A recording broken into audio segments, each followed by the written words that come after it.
Y ha llegado el verano a nuestra patria y es el momento de ir a los pantanos que yo inauguré a lucir cuerpo serrano.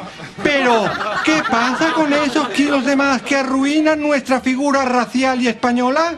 Michelines, barriga cervecera, cartucheras.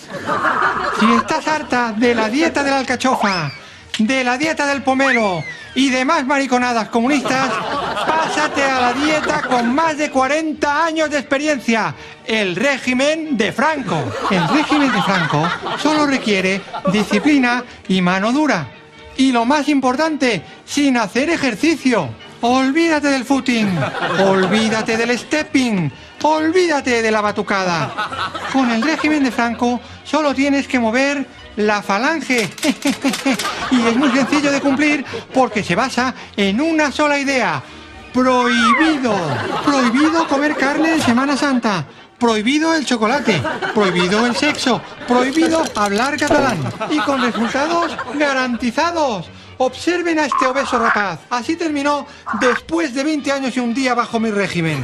Practica ya el régimen de Franco y podrás estar todo el verano cara al sol.